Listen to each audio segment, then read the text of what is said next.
días a todas y a todos. Vamos a iniciar con la clase. Déjenme compartirles la presentación.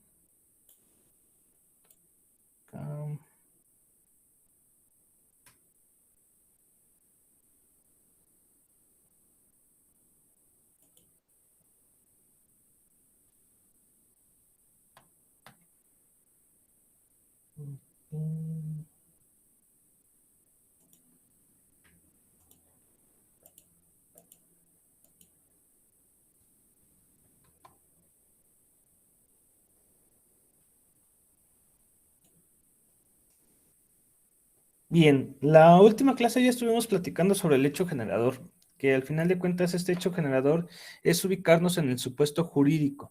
El primero de los supuestos jurídicos que podríamos nosotros señalar como hecho generador es el artículo 31 fracción cuarta, que habla de relacionar la obligación de los mexicanos con la de contribuir al gasto público. Ese es el primer hecho generador, ¿no? En ese sentido, todos ustedes con la nacionalidad mexicana están obligados a contribuir al gasto público. Pero pensemos de otra manera en el sentido de este artículo que estamos leyendo, que es el 36, fracción 1 de la Constitución. Igual dice, se obliga al ciudadano de la República a inscribirse en el catastro de la municipalidad, manifestando la propiedad, industria, profesión o trabajo que subsista. Bien, en este supuesto es uno de los más importantes para señalar la residencia. ¿Por qué? Porque todo el ciudadano está obligado a tener un registro en la municipalidad, manifestar sus propiedades o manifestar la propiedad, la industria, la profesión o el trabajo que subsista. Realmente la residencia la estuvimos platicando en la última clase como si fuera netamente para revisar la actividad económica de las personas. ¿Se acuerdan los tipos de residencia que teníamos? Había dos residencias. ¿Sí recordarán?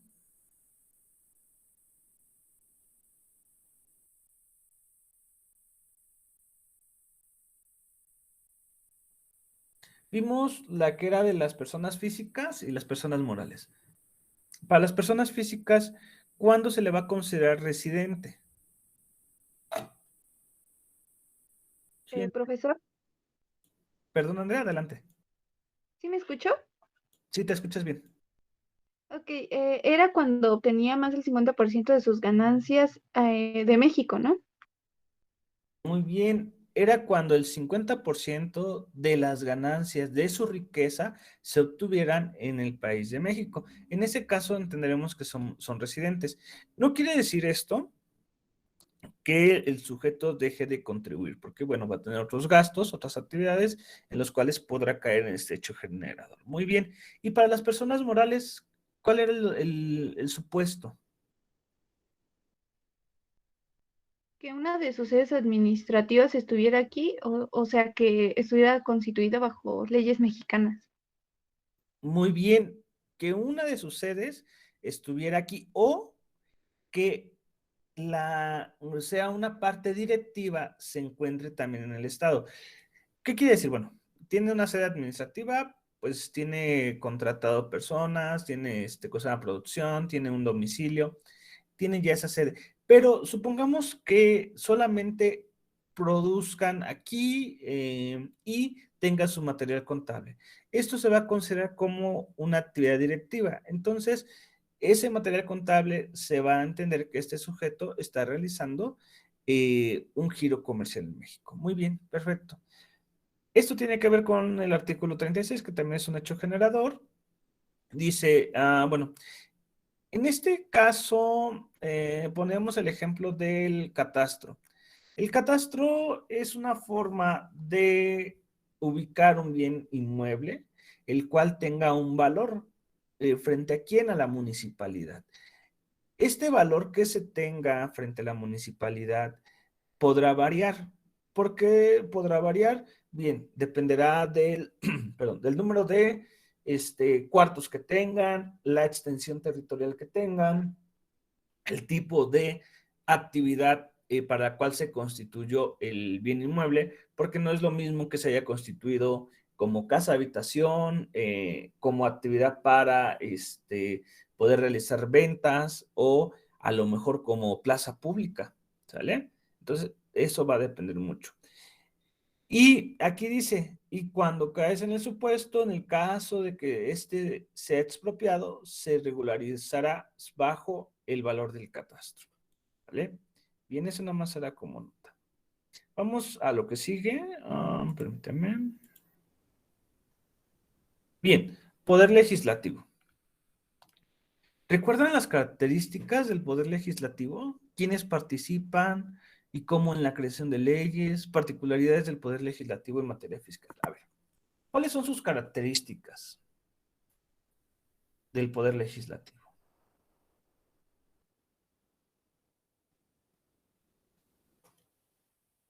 ¿Cómo se compone? Se ¿Quién me... compone de dos cámaras, una de diputados y otra de senadores. Muy bien, se compone por una Cámara de Diputados y una Cámara de Senadores. La Cámara de Senadores representa a los estados. La Cámara de Diputados representa a la población. ¿Vale? Bien, en cuestión de la creación de leyes, ¿cómo participan? Bueno, ¿quiénes son los que participan? ¿Cómo se da la creación de leyes? A ver, obviamente vamos a dirigirlo a la materia fiscal para nosotros tenerlo ya más aterrizado. Pero ¿cómo participan? ¿Quién me dice?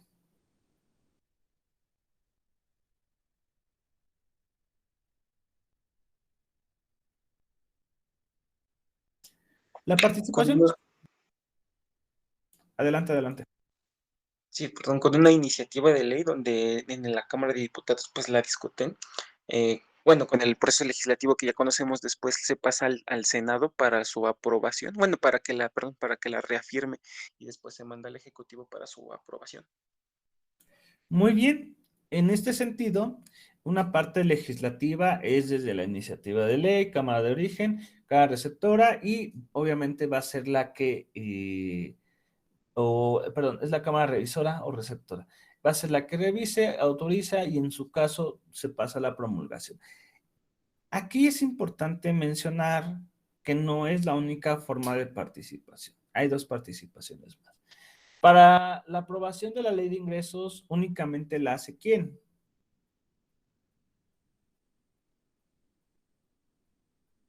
Y el proyecto de egresos. ¿El ¿Quién? Senado? No, El ahí es al Ejecutivo, revés. no. Los diputados. Los diputados, muy bien. Los diputados, recordemos que es en el mes de noviembre, es entregada por una propuesta del Ejecutivo Federal. Pero también no son los únicos que realizan como ese procedimiento legislativo. Recordemos que los acuerdos o tratados internacionales también es un procedimiento de leyes, de creación de leyes. Entonces, ¿quién participa en la creación o, sí, vamos a ponerlo así, creación de tratados internacionales? Que al final de cuentas aquí únicamente la ley señala una particularidad. Pero, ¿quién me dice?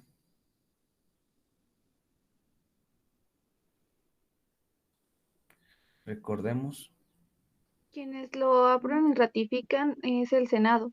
Muy bien, lo firma el Ejecutivo Federal, pero quien tiene la posibilidad de ratificarlo o es posible devolverlo es el Senado. Entonces el Senado también participa en ese tipo de creación de normas jurídicas. Obviamente, no olvidemos que también pueden crear normas administrativas desde un decreto, desde una circular, pero en su ámbito, ¿vale? Aunque tenemos el decreto ley, que es al final de cuentas el que se hace por el Ejecutivo Federal. Bien, particulares del Poder Legislativo en materia fiscal son dos. Una, eh, se da la posibilidad al Poder Legislativo para que pues cree leyes en materia fiscal sin limitación alguna. porque de hecho el propio artículo, más bien la fracción, no menciona limitación. Y también, aunque ya había tenido esta de forma ilimitada, señala que podrán crear contribuciones sobre productos especiales o materias, bienes especiales, como pueden ser hidrocarburos, telecomunicaciones, y esta tendrán una participación con las entidades federativas. ¿Vale? Bien. Otra particularidad del Poder Legislativo es que podrá autorizar, según el artículo 118, a las entidades federativas para la creación de algunas leyes. Bien, ¿alguna otra característica que ustedes consideren que falta del Poder Legislativo?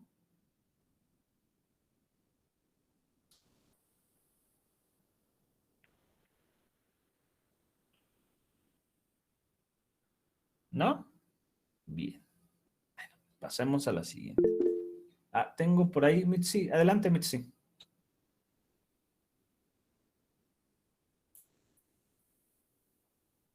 Te leo, tú de.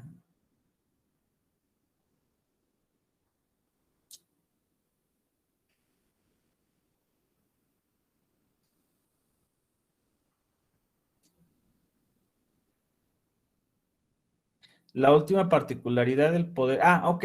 Artículo 118. El Congreso podrá autorizar a las entidades federativas para poder, ¿cómo se llama? Legislar en materia de algunas contribuciones. Se encuentra establecido en el 118. Son las particularidades que el Congreso da. ¿Vale? Perfecto. Bien, vamos a pasar al Poder Ejecutivo. El Poder Ejecutivo, ¿cuáles son sus características del Poder Ejecutivo? ¿Quién me dice?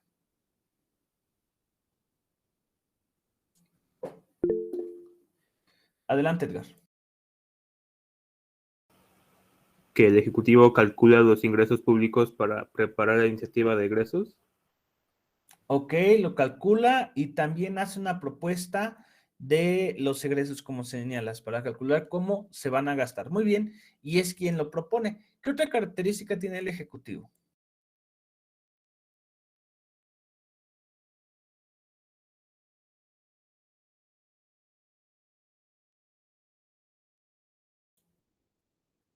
Es quien, ya lo vimos en la anterior diapositiva, puede que firmar un tratado internacional. ¿Vale? Muy bien. ¿Qué otra característica tiene?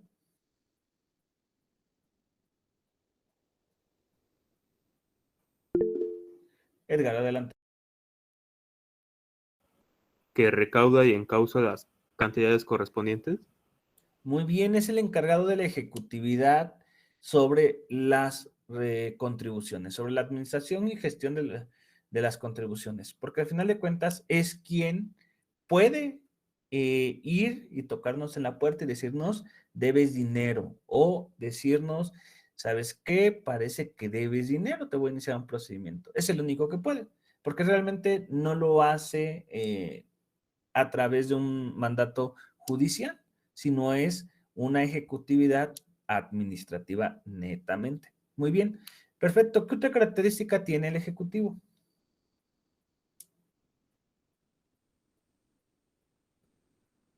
Bueno, una característica más que a lo mejor se nos ha pasado es que es quien promueve, más bien no promueve, promulga las leyes. ¿Qué significa esto? ¿Qué significa que esté promulgando? ¿Qué es lo que hace realmente el Ejecutivo?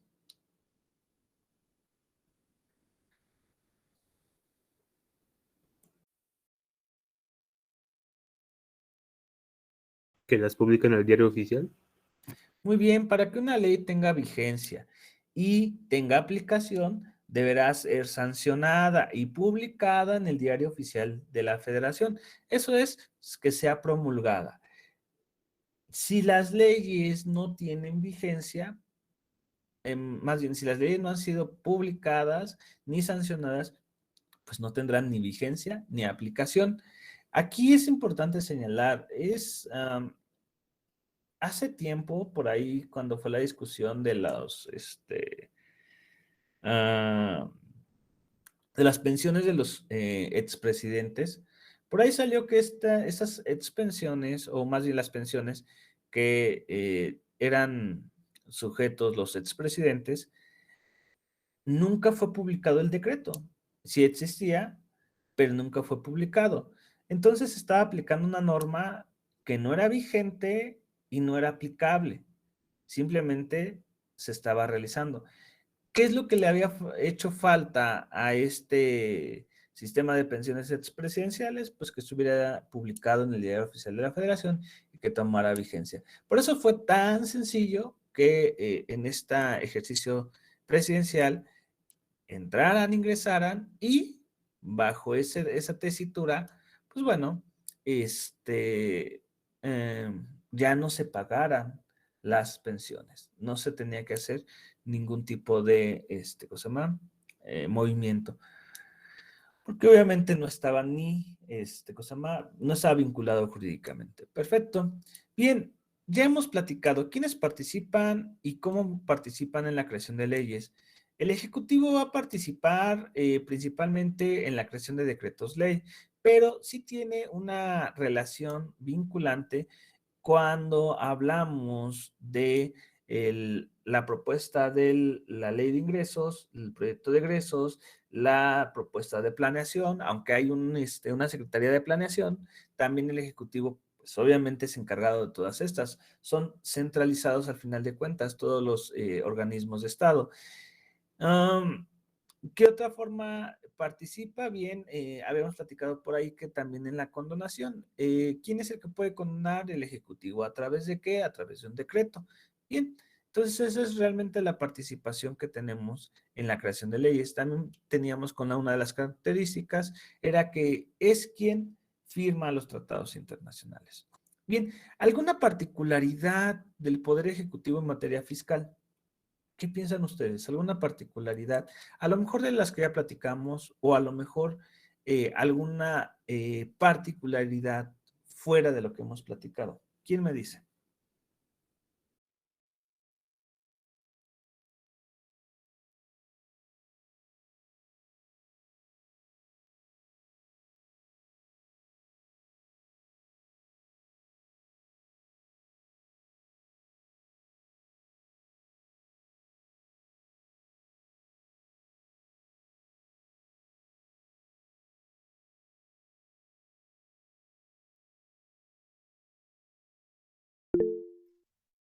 Profesor, ¿puede repetir la pregunta, por favor? ¿Alguna particularidad del Poder Ejecutivo en materia fiscal? Algo que solamente puede hacer el Poder Ejecutivo. Aparte de las que ya hemos mencionado o las que tengan. Adelante, César. Y luego Antonio, adelante. No sé si ya lo haya mencionado, pero también que el Poder Ejecutivo puede hacer la verificación si las prestaciones están ajustadas a la ley. Ok, muy bien. Antonio, adelante. Puede aumentar el cobro de aranceles al comercio exterior en caso de emergencia. Muy bien, esa parte era interesante que podrá hacerlo en caso de emergencia, aumentar los aranceles. Nos falta una, artículo 29. Recuerden qué pasa con el artículo 29. Suspensión y limitación de garantías. Muy bien, la suspensión y limitación de garantías y también tendrán que ver en materia fiscal. ¿Y quién es el único que puede hacerlo en este caso? El Ejecutivo. Muy bien, el Ejecutivo Federal. Perfecto. Bien, pues ya no sé si existe alguna duda hasta aquí. En caso contrario, continuamos con la siguiente diapositiva. Tengo una manita levantada, voy para allá. Adelante, Diana. Profesor, eran tres, ¿verdad? De la particularidad del Poder Ejecutivo en materia fiscal. Era aumentar los aranceles en caso de emergencia, suspensión y delimitación de garantías. ¿Y cuál fue el otro? En caso es suspensión y limitación de garantías, aranceles Es que son varios, pero no sé de los últimos que mencionaron, ¿cuál fue el otro? Porque no lo recuerdo. Porque tenemos, o sea, varias particularidades, entre ellas que el Ejecutivo puede firmar, cosa más, un tratado internacional, obviamente que tenga que ver con la materia fiscal, que el Ejecutivo puede promulgar cualquier tipo de ley, que el Ejecutivo puede presentar, cosa más bien debe de presentar la ley de ingresos y egresos y el proyecto de egresos de la nación de forma anual. También tendrá que presentarse la planeación. Él es quien realiza la ejecutividad, es decir, realiza la recaudación de las contribuciones. Pero no sé, creo que nada más había mencionado dos como tal, Diana. Ok, profesor, muchas gracias. Perfecto. Bien, entonces continuamos. A ver. Bien, esto. Caso de excepción. En tiempo de guerra, los militares podrán exigir alojamiento, bagajes, alimentos y otras prestaciones en los términos que establece la ley marcial, artículo 16, último párrafo de la Constitución.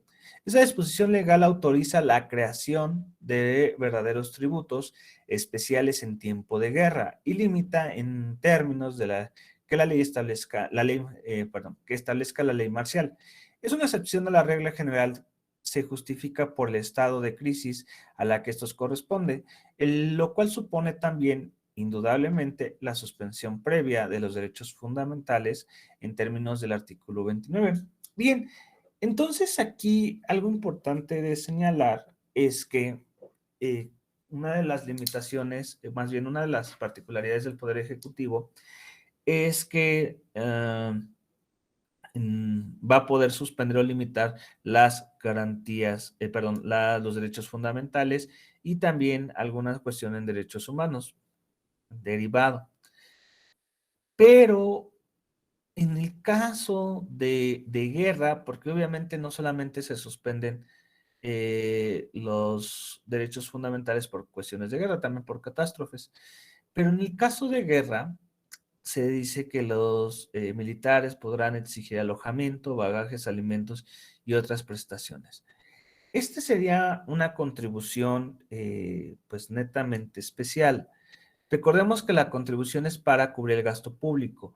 Entonces, para cubrir el gasto de los militares, ellos podrán llegar a sus casas, imaginemos que estemos en tiempo de guerra, ellos podrán llegar a sus casas y exigirles a ustedes que les entreguen comida, hospedaje, lo que sea, vestimenta y que esto que se les solicite a ustedes, pues no sea, cosa más, pues privativo de derechos humanos. Se tendrán las únicas limitaciones que se tengan, serán las limitaciones que se hayan hecho a los derechos fundamentales del artículo 29, ¿vale? Esa es una excepción como tal que podemos estar observando a lo mejor en Ucrania. Hay campos como son campos en los que están de instrucción militar, que a lo mejor fueron primarias, fueron escuelas, fueron a lo mejor, perdón, deportivos, que son utilizados. Es por esta misma situación. Aquí también en México ha sucedido por cuestiones de catástrofe, a lo mejor no por guerra, pero por catástrofe, los lugares que utilizan para la protección de las personas y lo utilizan los militares, pues son, obviamente, vuelvo a lo mismo, escuelas, deportivos y que pueden ser utilizados. Hasta también cuestiones particulares como almacenes podrán ser utilizados, ¿vale? ¿Dudas hasta aquí? ¿Comentarios? ¿Algún comentario? ¿Algo? Nada. Bueno, continuamos entonces. Principios que rigen las contribuciones. Bien, vamos a empezar a platicar con los principios que rigen las contribuciones, pero si se dan cuenta, nos faltó por aquí, perdón, 1, 2, Aquí está. Nos faltó un poder. ¿Qué poder nos faltó? El Poder Judicial. El Poder Judicial. Bien. ¿Qué pasa con el Poder Judicial? Ya había platicado con ustedes sobre alguna cuestión de la teoría del control. Sabemos que pues los poderes por sí solo excluyen a cada uno de ellos. Es decir, el Ejecutivo excluye al Legislativo, el Legislativo excluye al Ejecutivo. Y asimismo el Judicial excluye a los dos. Llevan una participación. Pero pensemos de forma en que veamos al Poder Judicial como un poder que puede legislar. ¿Cuál es la forma en la que el Poder Judicial podría legislar? Yo creo que ya lo habíamos platicado, ya habíamos visto por ahí hasta un artículo. Antonio, adelante. Me parece que es con sus reglamentos internos, podría ser su ley orgánica. Ley orgánica. Pero en materia fiscal, no creo que puedan modificarlo a través de la ley orgánica. Más bien, ellos, ¿cómo lo harían? Adelante, César. Si mal no acuerdo, lo había comentado que ellos pueden modificar alguna norma en materia fiscal a través de la jurisprudencia. Muy bien, realmente la palabra modificar sería, pues, hacen que la ley tenga otro sentido. Pero no, realmente lo que hacen es entender el sentido de la ley, ¿vale? ¿Cómo lo hacen entender? A través de una jurisprudencia. Eso es de derecho. De hecho, pues sí, una jurisprudencia sí modifica la norma. La modifica y hace también que la norma tome otra directiva u otra dirección. Muy bien, perfecto. Entonces, ya lo habíamos platicado, ya habíamos leído la ley de amparo sobre los precedentes y la jurisprudencia. También, no solamente recordemos que el Poder Judicial, a través de la Suprema Corte, o a través de juzgados de distrito, tribunales unitarios de circuito, tribunales colegiados de circuito, son los únicos que crean jurisprudencia o son los únicos que emiten precedentes. También tenemos el Tribunal Federal de Justicia Administrativa y también crea jurisprudencia. También tenemos los tribunales locales de justicia administrativa, como el de la Ciudad de México, Estado de México, y también crean jurisprudencia. ¿Lo podrán hacer en materia fiscal? Sí, principalmente los administrativos, porque son en donde se ve las cuestiones de materia fiscal. ¿Vale? Perfecto. Bien, pues bueno, eso queda más porque al final de cuentas nos va a importar ahorita para todo lo que veamos el poder ejecutivo y legislativo. ¿Vale? Continuamos. Principios que rigen las contribuciones. Proporcionalidad. Ya no es a la materia fiscal, ya no es sobre los principios constitucionales. Ahora vamos con las contribuciones. Ya sabemos que es una contribución, ¿no? ¿Sí recordamos qué es una contribución? ¿Quién me dice? Contribuir al Estado para el gasto público. Ok. Son figuras impositivas o causales que son utilizadas para el gasto público. Sí, muy bien. Bien, proporcionalidad. Los contribuyentes deben contribuir al gasto público conforme a su capacidad económica. Ya hemos platicado sobre la capacidad económica y la posibilidad de contribuir al gasto público. Se entiende que la capacidad económica es la posibilidad de riqueza de cada una de las personas. Pero recordemos, y ya se los había comentado, que no funciona así.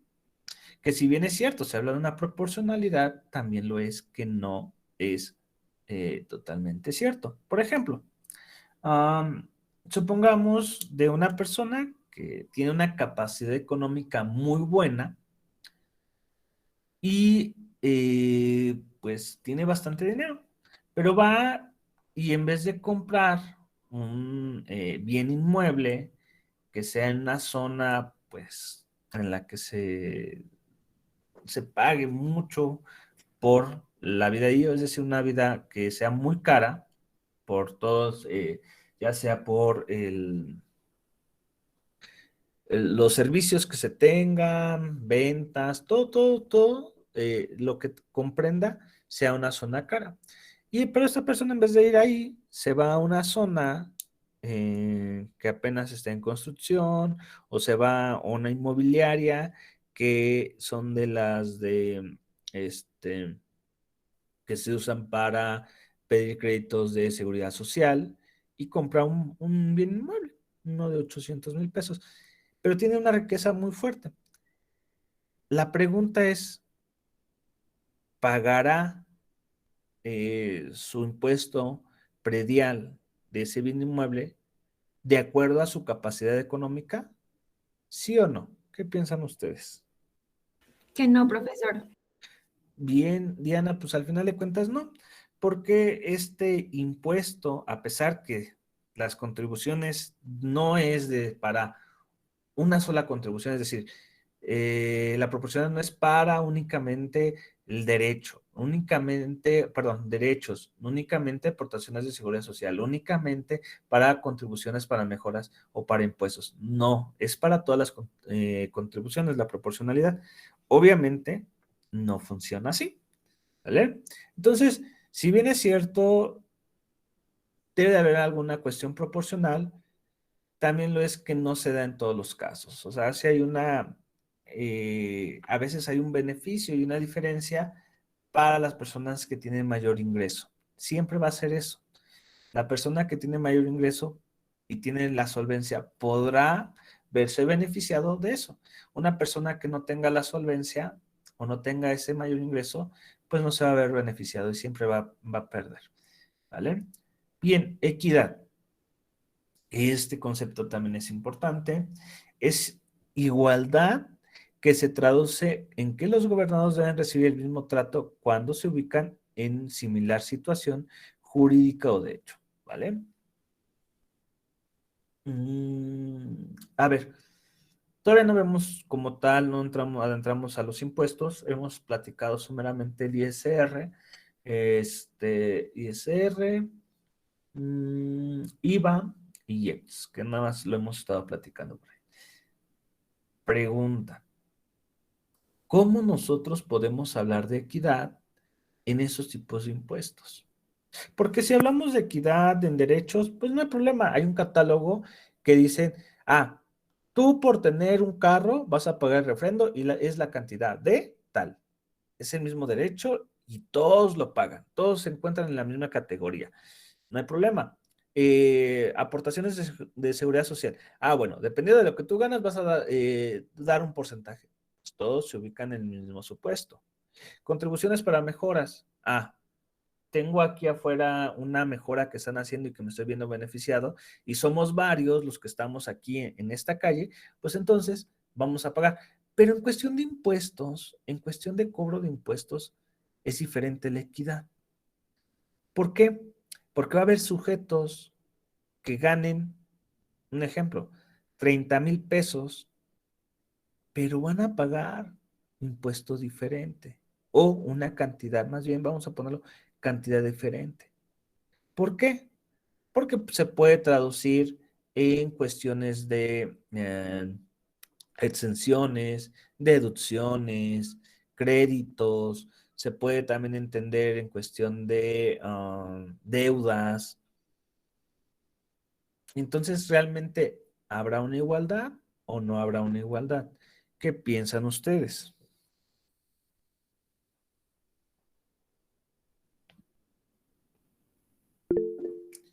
Adelante, Andrea. Bueno, es que considerando el hecho de que la equidad toma en cuenta las condiciones particulares de cada persona para ponerlos en un plano de igualdad, pues entonces sí, porque como usted dice, se deben de tomar en cuenta las exenciones, la actividad de hecho también a la que se dedica y todas estas cuestiones. Muy bien, Andrea. En ese sentido, entendemos que la equidad es para ponerte en un plano de igualdad junto con los demás. Pero ¿será realmente cierto eso en materia de contribuciones? Vuelvo a lo mismo. Se tiene la misma cantidad, se gana lo mismo, pero se paga diferente. Adelante, Antonio. No se paga lo mismo porque digamos que una persona que gana, que sus ingresos son digamos, de 50,000 o de 100,000 pesos, la cantidad que va a pagar de impuestos es proporcional a lo que gana. Y una persona de escasos recursos que gana quizá 2,000 pesos o sus compras o algunas cosas en las que son de poco recurso, pues es igual proporcional, me parece que es el 16%, ¿no? Muy bien, Antonio. En ese supuesto es en el que aplica la cuestión de equidad, porque yo lo que les pongo es el plano de igualdad. En el plano de que los dos ganan 30,000 pesos, pero el impuesto que van a pagar va a ser diferente, ¿sale?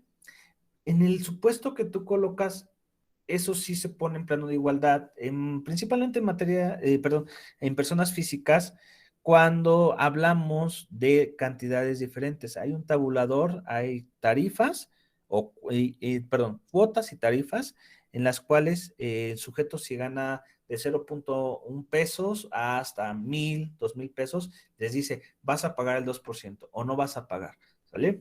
O puede haber algún tipo de subsidio. Ese es el plano de equidad que se da. El problema empieza, y se los comento de forma literal, empieza cuando personas que ganan o tienen el mismo ingreso económico no pagan lo mismo. Podemos mencionarlo, como decía Andrea, de lo que yo les había mencionado. O sea, puede ser justificación de exenciones, deudas, créditos, pero, pero, siempre va a haber algo que señala esa pequeña diferencia. Y esto se los digo a lo mejor como pequeñas cantidades de, o sea, que para una persona que puede ser bastante, pero son pequeñas cantidades de 30,000 pesos de ingreso. Hay sujetos que ganan alrededor de pues, millones de pesos de forma mensual y las cantidades que pagan no son las mismas. Por eso no hay una equidad dentro de los sujetos que más riqueza tienen. Siempre va a haber una desproporcionalidad. ¿Y cómo lo hacen? Pues por varias circunstancias. Y se ha estado tratando de regular. ¿Cómo podrían anteriormente hacerlo? Pues de lo que yo gano, lo meto en deudas y lo gasto en deudas. De lo que yo tengo, lo invierto y lo pongo como un título ejecutivo. Esto es lo que hacen la mayoría de las personas que tienen bastante dinero para tratar de evitar el pago de contribuciones. Ellos, en vez de señalar que tienen un ingreso de ciertas cantidades, señalan que si tienen pues, bastante dinero, pero ese dinero se traduce a veces en deudas, se traduce a veces en títulos ejecutivos y que no pueden ser considerados dentro de las propias contribuciones. Hace mucho tiempo, muchas personas lo que estuvieron haciendo para evitar esta generación de contribuciones fue el estar comprando, consumiendo criptomonedas. Y a través de eso se daba una pequeña evasión. También en algún momento ya se estuvo regulando esto. También en algún momento había evasiones cuando se resguardaba grandes cantidades de dinero en casa. Es decir, ustedes ahorraban mucho dinero, pero llegaba un momento que ustedes querían comprar algo y no lo podían hacer porque no podían demostrar de dónde provenía esas cantidades de dinero. Entonces se daban estas cuestiones. La equidad sí es... Adelante, Antonio, adelante. Sí, perdón, podría ser si, digamos, yo voy en la calle y de pronto me encuentro un maletín con 10 millones y pues digo, órale, ahí estaba, me lo encontré y pues me lo llevo a mi casa. Entonces, pues digo, tengo tanto dinero, pues quisiera comprarme una. Y entonces es como que pues me van a investigar de dónde saqué tanto dinero, ¿no? Entonces, digamos que el SAT pues me empieza a investigar y digamos que pues si no compruebo de dónde saqué esos dineros, pues estaría incurriendo pues como que en alguna anomalía, ¿no? Podría incluso decirse que es algún delito. Así es, Antonio, porque obviamente no vas a poder comprobar de dónde proviene el dinero y que obviamente pueda ser de, provenga de a lo mejor De algún hecho ilícito. procedencia. Ajá, procedencia ilícita. Muy bien, muy bien. Bueno, entonces les decía, el problema de la equidad radica ahí, radica en eso.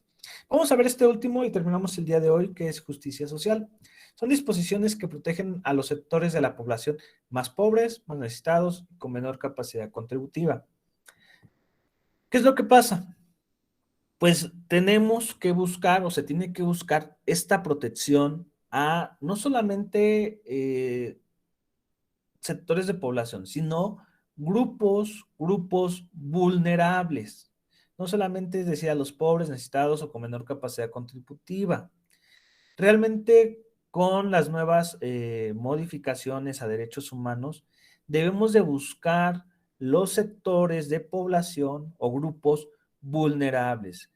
Los pobres, los necesitados y con menor capacidad sí son grupos vulnerables, pero no son los únicos. Hay otros grupos vulnerables que por cuestión de la historia, de la cronología del Estado, por cuestión es cosa más de costumbre que se hizo, se volvieron grupos vulnerables y se encuentra esta necesidad de protegerlos. Obviamente hablando en materia fiscal, ¿cuál es esta necesidad? Bueno, por ejemplo, supongamos que el día de hoy encontramos que hay un grupo vulnerable en menores de edad o recién nacidos. Buscamos que la venta de fórmula para este grupo de recién nacidos, a través de la historia que ha habido muchos problemas, circunstancias, pues no se le cobre el impuesto, ¿no? O sea, que no paguen impuesto. O vamos, grupos en los cuales hay sectores que sufrían enfermedades, tenían alguna situación de enfermedades a lo mejor de transmisión, enfermedades, cosa más, como es el propio cáncer, cronodegenerativas, pues se busca que ese tipo de revisión, ir yo, por ejemplo, a hacerme un examen, ya sea particular, pues no tenga este cobro de fiscal. ¿Por qué? Porque se convirtió no solamente en pobres necesitados o con menor capacidad, se convirtieron en grupos vulnerables, grupos que cuando caes en ese supuesto de que, por ejemplo, tienes una enfermedad, ya eres parte de ese grupo vulnerable, ¿vale? No sé si hasta aquí tengan alguna duda, si no concluiríamos con esto y sería hasta aquí lo que vendría el examen. ¿Tiene alguna duda o algún comentario? Héctor, adelante. Yo no tengo duda, profesor, pero quería ver si nos va a dar la guía para el examen.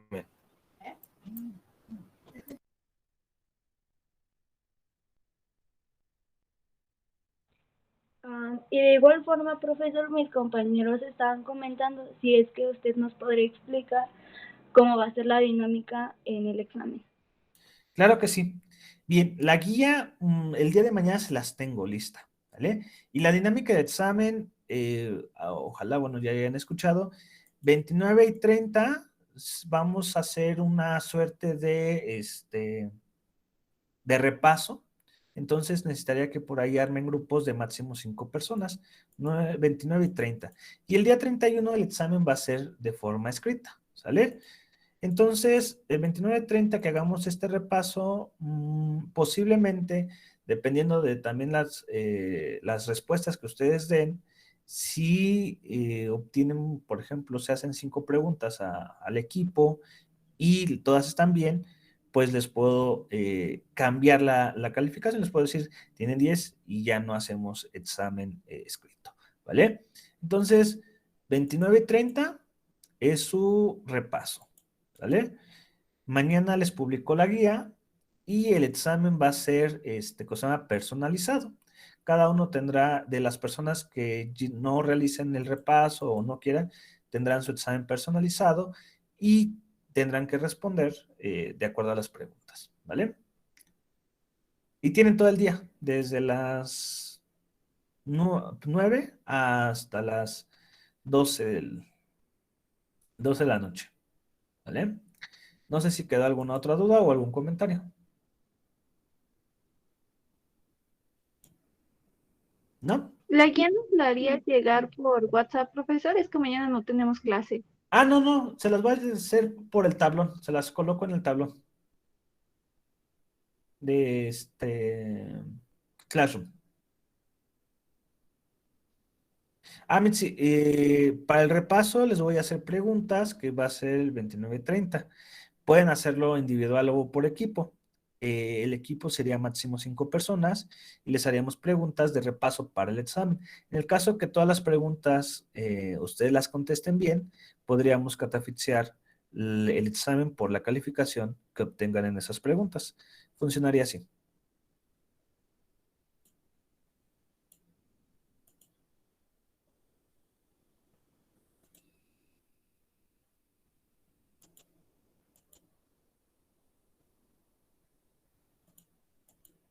¿No hay dudas?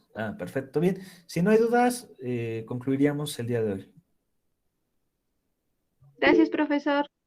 Hasta luego. Hasta luego, profe, muchas gracias. Hasta luego. Rubén, ¿qué pasó? Dime. Profe, le iba a pedir un favor. Ahorita que ahorita que salgan los compañeros para poder hablar. Si tiene tiempo. Claro. Sí, por favor. Sí, aquí sí.